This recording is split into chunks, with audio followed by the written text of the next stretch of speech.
On the Record. Welcome back to On the Record. The Illinois 16th District has been led by Congressman LaHood for almost a decade now. Last year, he received 0 challenges in the November 2024 general election.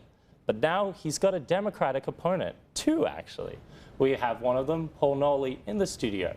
Thanks for coming on. I really appreciate it. Thanks, Cameron. And so just tell me about yourself. Who are you and why did you want to run for Congress? Yeah, so I am a guy from Rockford area, from a working class family, lifelong resident of that area, outside of living in Bloomington Normal for about 5 years.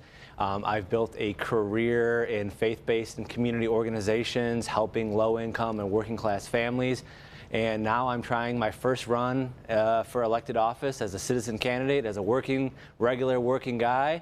And as far as why I'm doing this, I'm doing it because I know millions of other people across the nation and so many people in this district are just completely fed up with the corruption that's going on in Washington, the way that working class people have been abandoned by leaders of both parties, honestly.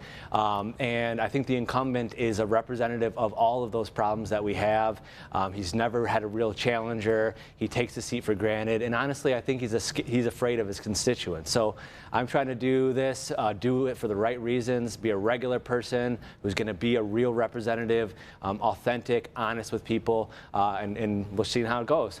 And LaHood is, the Illinois 16th District is a very red district. And, that's just kind of how the maps are at this point. What makes you feel confident that you could upend a Republican from that seat? Well, I think that people, whether they're Democrats, Republicans, independents, or just apolitical, they see the corruption, the ineptitude that's going on, and especially right now, but for decades and decades. There's so many working class, low-income people throughout the district, and they have been abandoned, again, by both parties. So I think people are ready for new leadership, for one, and for two, someone who's not beholden by the special interests, the corporate power that are really just taking control of our lives, taking control of our government.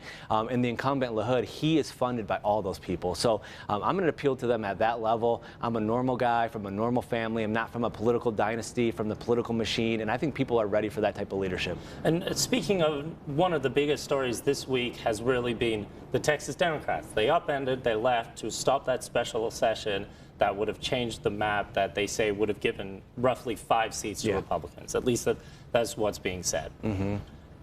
Do you stand with the Texas Democrats, and would you support any kind of map change in Illinois? Because Pritzker's kind of hinted that could be a possibility. Yeah, so my stance on that is, for one, no unilateral disarmament. So we cannot do it state by state where we're going to do the bipartisan commission while all of the quote-unquote red states are doing these gerrymandered. We need a constitutional amendment or national legislation that will outlaw that across the board.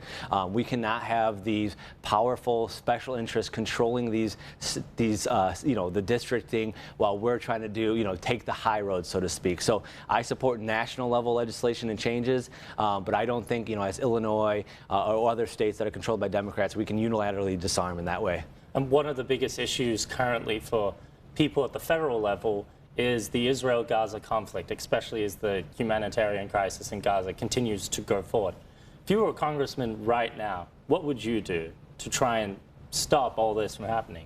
Well, I would call on the president to end the war crimes that are happening in Gaza now. He can do that right now. He could have done that on day one, just as President Biden could have done that early in this situation.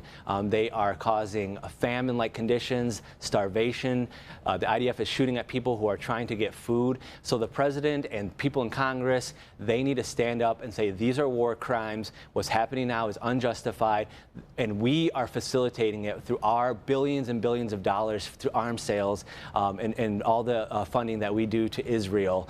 So that is what I would stand up for, and I would say as a congressman. Now, just to quickly wrap up, give me your 15-second pitch. Why should you be the Illinois 16th congressman in 2026? You should elect me as congressman for this district because I am from the working class. I know what it's like to struggle, live paycheck to paycheck. I'm raising a family in this world that has gone mad. I'm not from a political dynasty. I'm not going to take corporate PAC money. I'm going to take money from individual people throughout the district and across the nation that want a fighter for everyday people, and Darren LaHood is not that type of politician. All right, thank you so much for coming on, Paul. Thank you. Next up, a local rundown of the sports in your community. Stay tuned.